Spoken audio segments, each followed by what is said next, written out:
Hello, everyone. Dr. Trill here with Free to Feed, alongside someone who I am very excited to introduce you to, Miss Lauren Buckles, who I have known now for 3+ years.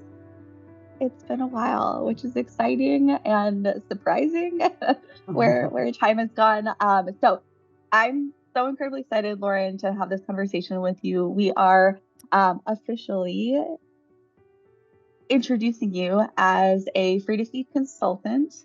And this means a lot to me because we have worked together for quite a while with your journey along your food allergy um, journey with your kiddo, with your son. And I am so incredibly proud of all of the work that you have done along the last 3 years. And also, we have become really good friends along the way. So, with that, I could go on forever about how incredible that I think you are. But could you introduce yourself? Tell us a little bit more about your um, your food allergy journey, and then I'd also like to talk about your professional background on the mindfulness and yoga side of things. So, with that, feel free, however you'd like to introduce yourself.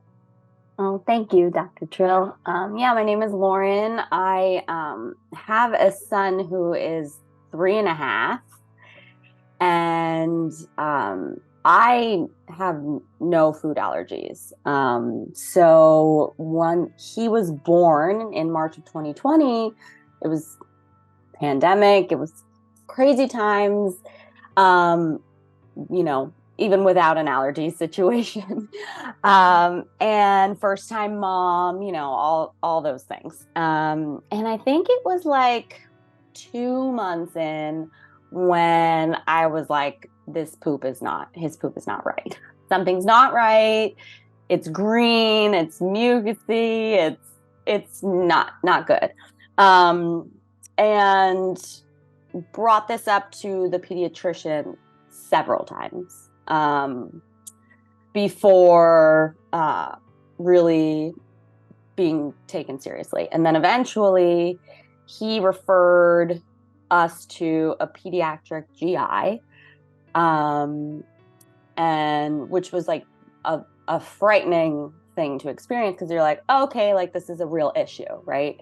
So we went there and he was like, yeah, like these are, these diapers, like he has an allergy. And I was like, okay, like what do I do? And he was like, well, here's some hypoallergenic formula. And I was like, well, what do you mean? Like you can't like figure out what it is? And he was like, it's hard. It's really hard to figure out what it is. And I was like, okay. So he gave me like a few things that it could be, which was like dairy, I think it was like dairy and like shellfish and gluten. Like it was like a few random things, not random, but not the things I would, now that I know what I know, initially take out. Right. So, I think I took dairy out of my diet for like 2 months. I was just like constantly Googling, um, every night, like trying to get to the bottom of this. I was calling lactation consultants. They were like, "Oh, it's green. It's normal if it's green. The stool can be green." I'm like, "Okay, like I get there can be color, changes, but this is not right." So it got worse, right? So there was started to be more blood in the stool intermittently, and I was just like, "There's got to be a way to figure this out. Like this is not normal." And like hypoallergenic formula can't be the only thing. At this point, I had been exclusively nursing for at this point probably like 6 months, right? Like no issues there. The nursing was going great. He was gaining weight, like, we were bonding. Obviously, it was like the nursing situation one would hope to have. And I didn't really plan on nursing past 9 months, but I had no plan. I didn't know how it was going to go. Anyway, so then it was, I think, at like 7 months that I finally was on Instagram and someone, I think it was Aloha Nutrition, shared your handle. And I was like, oh my God, she's like talking about exactly what I need. So I booked a consult with you.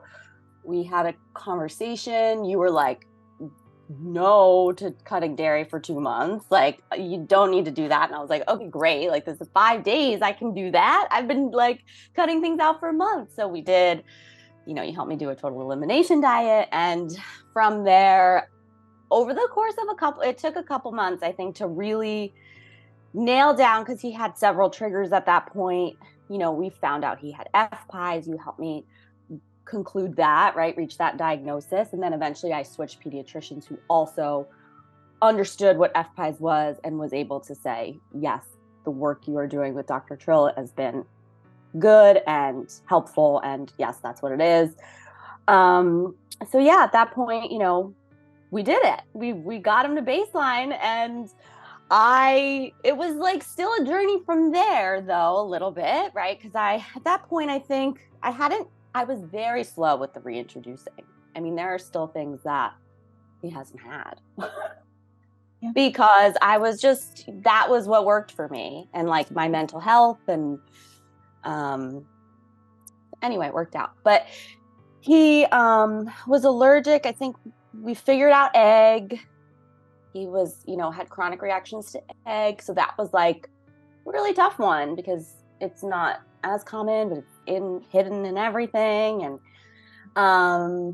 And he had FPIES to oats and salmon. So vomiting. Salmon landed us in the ER, which, like, thankful to you, I had the paperwork and the terminology to say, here you go, this is what this is, because they didn't know what it was, right? FPIES, what was it? It just got a code for doctors to use. What was that, like 2017? Yeah. Recently, right? Finally got diagnostic codes in 2017. Yeah. So that was just like, basically yesterday. So then I was able to tell them at the ER what he had. And so those were the things. And he was eating a lot of pasta. I was loving pasta. And then all of a sudden, he turned, I think it was 2. I think it was 2. He like stopped gaining weight. And I, was like, this isn't right. My pediatrician then referred me to a different GI doctor that I hadn't seen. So we did some blood work with the pediatrician, and he tested positive for gluten sensitivity. So, and didn't test positive for celiac. So great. This is a type of blood test we can do that shows accurate results. Like, you help me also like navigate that a little bit. And then when I was talking to GI, she was like, oh, you're nursing? Like, because at this point I'm still nursing. She's like, oh, you need to stop that. And I was just like, I think I called you crying, because I was just like, what? Like, just asking me no questions about my experience, basically just like didn't even look me in the eye when I had the conversation. So I didn't listen to her, and I cut gluten. And sure enough, 2 months, I think, into that, gained weight fine. It was like, that was it. We figured it out. He really had no other symptoms other than that. I guess looking back, probably was a little bit more frequent stools, but like really nothing red flag besides the weight. So we did that. And like now where we're at, 3.5, we've reintroduced eggs, oats, past those. There's a very small list of things he hasn't trialed yet. I didn't reintroduce salmon yet, or gluten. Waiting on that a little bit, but he has had other fish successfully. And he weaned, I think it was in June, so like a little after 3. And we did it. And we did it with your help. Incredible. That's incredible. I appreciate you sharing your journey, and also like what's what I appreciate about your journey is that, and we talk about this often, but it's so helpful to hear somebody talk about like their personal experience with it, in that the immune system is continuously developing in those first few years, and you may see shifts, right? First, it can be really confusing for parents when they're like, everything was perfect until it wasn't, right? Like everything was wonderful and fabulous. And all of a sudden my baby was like 3 months old and we got blood in stool, or, something similar to that.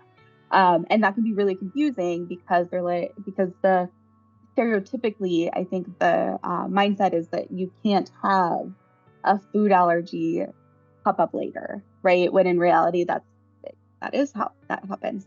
And you can have a new food allergy start anytime in life.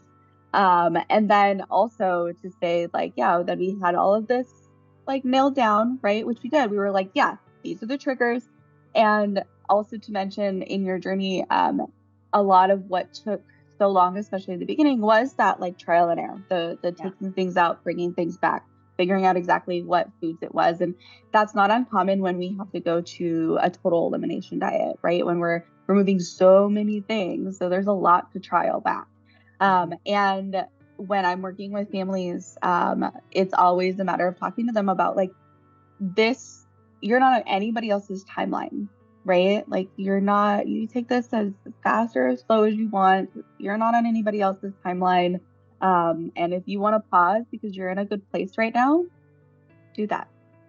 Like just like take that however you want to. It's your journey. And I think that can be really helpful because I know in my early years with my kiddos, I felt this like pressure that like I had to do it now, and that I was behind, and that if I didn't do it soon, something like I was wrong or bad in some way, shape, or form, which isn't the case. And so I appreciate that you mentioned that. And then you ended up finding out that you had a whole other trigger going on, which popped up later. And so with that, one, I think it helps paint the picture that like each of our journeys are so very nuanced. And I'd love if you could share with me a little bit about, your feelings along the way. As we talk a lot about outgrowing, right? We talk about like the other side of the journey. And as I'm sharing the numbers, discussing that like half of kiddos will outgrow these types of reactions by age 1, and a very high 90 percentiles by age 5. I often get messages from parents that are like, well, my baby is 1 and they still have this reaction. Does that mean like we're doomed? And so I'd love for you to share about like your feelings around that as you navigate, and we're like, yeah, we still have this trigger. Yeah, I mean, I think we determined that salmon, which was obviously a little bit of that was an outlier. So that was surprising in a way. First of all, I found out that he had it. I think he ate it like, it was like 10 times. It was like a lot of times. He was eating it a lot in a row. And then there was a break and a reintroduction, which, can happen with FPIES. But, he was like 1.5, I think. Like he was older. Yeah, but I just waited. I waited until, we didn't retrial egg until this year. Like he just had eggs like a few months ago. And and he outgrew them. So to me, for me in my journey, it just felt I had to wait until I was mentally in the right place to possibly see another reaction, because I knew that was possible. So I started with eggs because it was a chronic reaction. So I was like, okay, like he's not like, I don't have to expect him to vomit if he fails it again.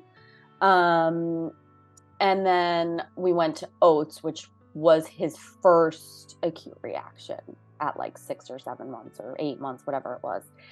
And so I haven't even retrialed salmon because it might be a fail. And but he outgrew other things. So to me, it's like, it's discouraging, I think. And I didn't want to be discouraged. I'm like, I'm not going to rock the boat. I'm used to this diet. He's used to this diet. Like, and also there were things that I had introduced into my diet that I didn't introduce into his diet. Like, I was eating dairy and he wasn't for a long time because I was just like trying to follow a little bit of my intuition and say, okay, like, this is fine. He seems fine. Like, could I have introduced it and he would have passed it 2 years ago? Maybe.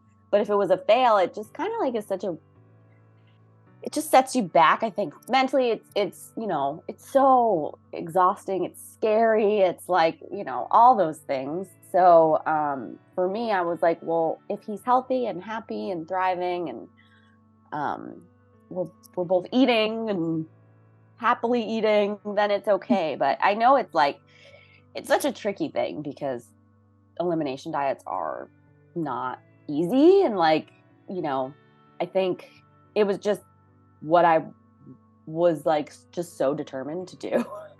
I just had so much determination. I'm sure if it was like my personal own allergy, I would have probably ate the trigger, even if I knew. But for him, it was just, I was so determined. Yeah, but I feel like, everyone has to go at their own pace and do what's best for them, whether that means trialing formula or, waiting 4 years to trial foods or, certain foods. I mean, obviously with the exception of the things that we want to avoid creating an IgE mediated allergy, right? Like, eggs and peanuts and tree nuts. He also just had tree nuts. Successfully. Yeah. Successfully. All tree nuts. I waited. We didn't eat tree nuts for a long, long time. And then I was like, okay, it's time. And I just bought a mixed nuts bag and he ate them all. And then I waited and he ate them again and he's eating tree nuts. So, yeah, there is light at the end of the tunnel. Yes. Yes. It comes quicker than you'd think, Yes. Yep. I agree. And I appreciate that. When you're discussing in your journey, these different trials, also, continuing to breastfeed through all of this, I'd love to ask, is there a specific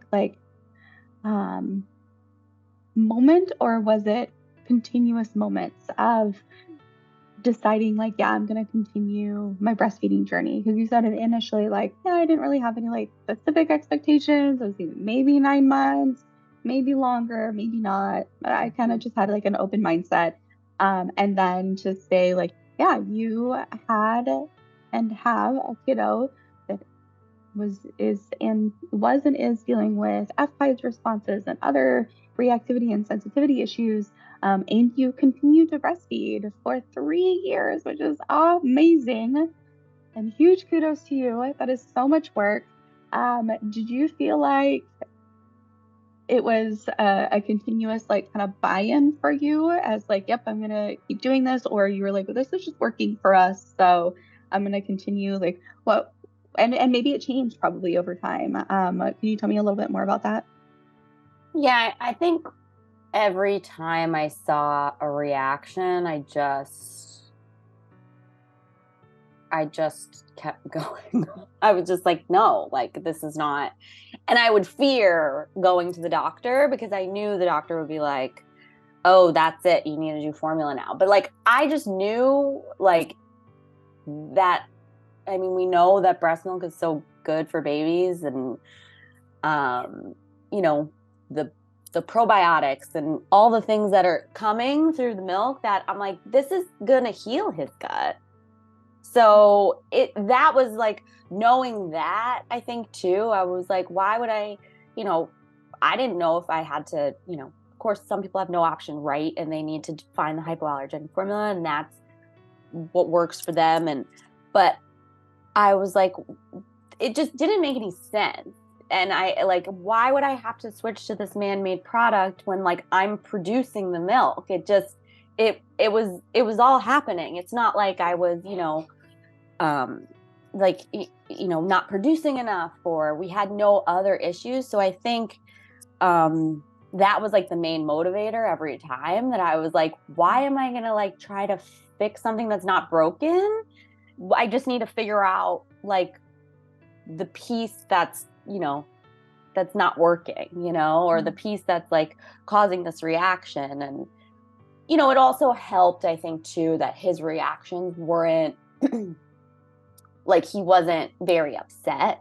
So that's another piece, I think that may have, like, if he was up crying, but he was a happy baby. I mean, he was waking up. He was definitely waking up way more than he should have for 3 years. But like, he wasn't in pain. He was definitely, I could see like the discomfort. But to me, I was like, well, I'm going to switch him to formula and it might not be better, or I'm going to like, let me just, at least I know what's coming into my diet. At least I know. And it was definitely like a little bit of like I could control it a little more. But I think at the end of the day, the motivating factor was that I knew how good breast milk was for him. I mean, just the nutritional like piece of it alone, not even thinking about, the emotional aspects, right? And like the connection and all that. So that was the main piece that I think kept motivating me. I'm like, well, if I need something to heal his gut, like this is going to be it. Yep. Can you tell me, in those like really early days, kind of, and I know for me, like those really early days are really like a fog a little bit, because there's just so much going on. And but in those early days before finding Free to Feed and booking, or kind of like that transition, like of finding Free to Feed and booking, what like pushed you to the point of like, yeah, I'm gonna schedule this consult? Was it just a no-brainer? You were like, yeah, this person is talking about the things that I want to deep dive into, and so I'm gonna book time so that I can have a conversation with them. Or was it a harder decision to make? Like, what was it that you saw our Instagram page and you were like, yep, I'm gonna book with this person so that I can get some more support? It was like, when I found you, I was like, this is what I was looking for. It was like I was searching the internet for you, and then you came like an angel. I mean, truly, I was like, how is this not a thing?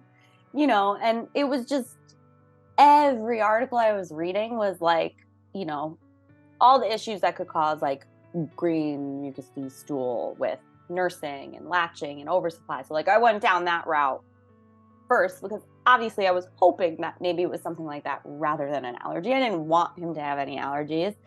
Yeah. But when and then they would talk about the allergy, the likelihood of an allergy being so low. So I'm like, oh, this can't be me, right? Like that can't be. And that would be like the only information I would get, is that like, oh, it's just like very unlikely, So yeah, so when I found you, it was just a no-brainer. I was like, I mean, I think I even said like, you charge me. I could have like been charged more, because I was like, so it's just like, I was ready, it was just like, doctors weren't helping, I'm paying for doctors going into the, through my insurance and all that. And just nothing was helping. No one was giving me the answers I was looking for. And then you did. And thank you for sharing that. And when you mentioned about your son's F-Pies reaction, you said like, when we had this F-Pies reaction, I was prepared because we had talked about it, and I was able to like go in with this piece of paper and be prepared. Can you tell me a little bit more about that? Yeah, I mean, so when I think I even called you at the time, because he was throwing up. And it was like the week prior, he threw up after having salmon, and I thought he had a bug. And then I gave it to him again. And then it was like, and then I think it got to like, the third hour, and you were like, yeah, probably bring him in to be safe. And I mean, it's so sad that they don't know what it is, because I do feel like it's much more common than people realize. But having like the information you gave me made me at least feel empowered to go into that situation with confidence, and, yeah, with the confidence to say, like, this is what he has. I have a diagnosis. Um, like, this is what's going to happen. This is what could happen. Like, so that they could treat him properly. And knowing, like, having that information with me made it less scary, because I mean, of course it's still scary, but at least you understand. Now I know that they know what they're dealing with, and they're not just trying to figure it out. So having that is helpful. Thank you. Yeah. Yeah. And all too often I find that parents in our kind of situation go to those appointments, or not even appointments, go to the ER, right? Go to the ER and get told, like, yeah, this mom has a baby with a tummy bug.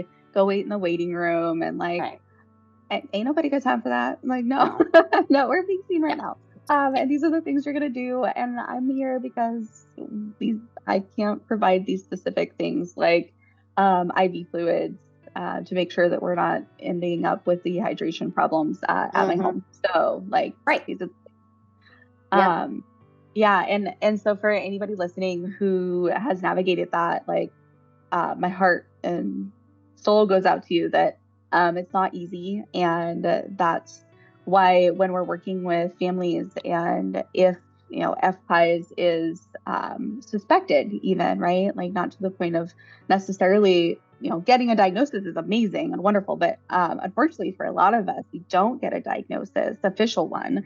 And so having those conversations with parents, it's like, hey, it may be based on your symptoms that you're experiencing. You may be dealing with an acute FPIES situation. This is what that means. And these are the resources and things that you need to have with you, so that if you do have an emergency situation, one, to prep you for, like, this is when it's an emergency situation, and two, to say, like, here's the resources that you need in case you have an emergency situation. And I don't want any parent in the ER at midnight having to flip tables because they're not being taken seriously and their baby is suffering. And I mean that wholeheartedly. Go flip some tables. So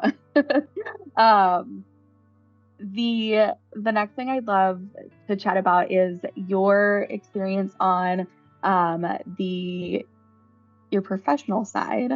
So you are the founder of Nestful Minds. And I remember, like, that journey too, as Nestful Minds was kind of like coming from ideation to reality. And so tell me a little bit more about your experience as a yoga instructor, if that's the correct terminology. And you've even helped Free to Feed in providing mindfulness practice for those who are breast and body feeding, because it is a big toll on our body, not just the lactation side of things, right? Yeah, absolutely. I think I still have a knot in my back shoulder from like breastfeeding positions 5 years later. Not only like the lactation side and the toll that it takes on your body, but also the stress, right? The massive amounts of stress that you've already talked about, that anxiety around like trialing and symptoms, and even just changing a diaper can be stressful. So tell me a little bit more about that side of your journey. Yeah, so I started teaching yoga about 10 years ago. And initially I started teaching adults, and then I started working with kids in schools. That was like my main focus. So I worked in the classroom, and then also did like some after school classes. And then eventually I worked directly with educators and administrators. And the goal was to, teach them how to share yoga and mindfulness with their kids, or to, have their own practice. And my, you know, reason for doing all of that is because I feel like, you know, if I had those tools at a young age, I could better manage stress, anxiety, overwhelm, all those sort of difficult or more challenging emotions or human experiences that we have. And so after I got pregnant, after I gave birth, you know, it was COVID and I was home and wasn't really in teaching kids at that point anymore or working too much. But I had all these tools, and like I always thought when I was teaching that, you know, getting to the kids is like the most important thing, and then like helping the educators, because it like always filters through the adult who's with them more so than even just like teaching it directly to the kid. It's always better to model it for them. And then I became a parent and I was like, oh my God, like parents need this. Like they're the first point of contact with the child. And obviously I gave birth during a pandemic. I was dealing with trying to figure out what was, you know, wrong with my child. Was not getting any answers for so long.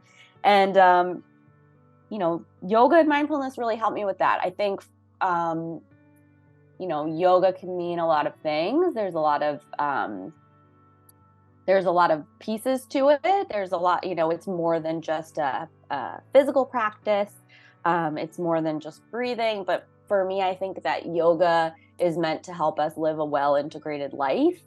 And I think that having like some of those techniques really helped me in those moments, whether it was just, you know, being able to notice my internal experience and say, and, you know, like I talk about like following my intuition sort of with this elimination diet, and even just like trying to find help to figure out, like, I think part of that was me being able to like utilize my yoga practice internally and say, okay, this is how I'm feeling. This is what I need. And like not necessarily listening to the external noise that was like guiding me astray from what I knew I needed. So that I think is like the most important piece. Obviously, like when we do a yoga class, like it incorporates like movement and breathing and all those things. And those are all like really helpful tools for getting to that point of being able to like get in touch with oneself and follow their truth and path. Yeah. Yes, I appreciate that. Thank you. And I would even say that your sharing of your practice has been impactful for me. The like first experiences that I really had with yoga and mindfulness practice was with Nestful Minds and your virtual sessions that you started offering during the pandemic and during a very stressful time in Free to Feed's journey and my journey in starting the company. And having that option and opportunity to be like, oh, you know, I'm not sure if I'm going to be very good at this. And that was a struggle for me. And leaning into that and then having that as kind of like a launch pad for me of like, oh, this is not only can I do this? This is something I'm capable of, but I truly enjoy this. And then being able to lean into that as a parent too. So thank you for that. I appreciate it. And there's nothing better than seeing the girls do yoga with me, seeing, reading about like mindfulness practice and things. There's nothing better than like a 5-year-old doing breathing exercises because she's frustrated, right? Like just make my whole heart explode. So thank you for that. The last thing that I want to hit on as we're talking is when you are thinking about other parents who are navigating their food allergy journey, what would be your like biggest, recommendations or takeaways, if somebody's in the trenches right now, right? Thinking back to Lauren at, your son being 6 months old, 4 months old, very biggest recommendations that you would give to somebody who's right now in the trenches? I mean, first, like, just a reminder that you're not alone. And I think that was also the biggest thing about finding Free to Feed, is it like gave me, a community and support from someone that was like really seeing and hearing me. So knowing that you're not alone, and your goals, your feeding goals, we can help you get there. Because I think it's easy to, fall into like defeat, or saying like, what I want isn't valid, or what I'm seeing isn't real. Like because there's so much, because there's so little that the medical community knows about these types of allergies. It can feel very defeating, but you're not alone. You will get through it.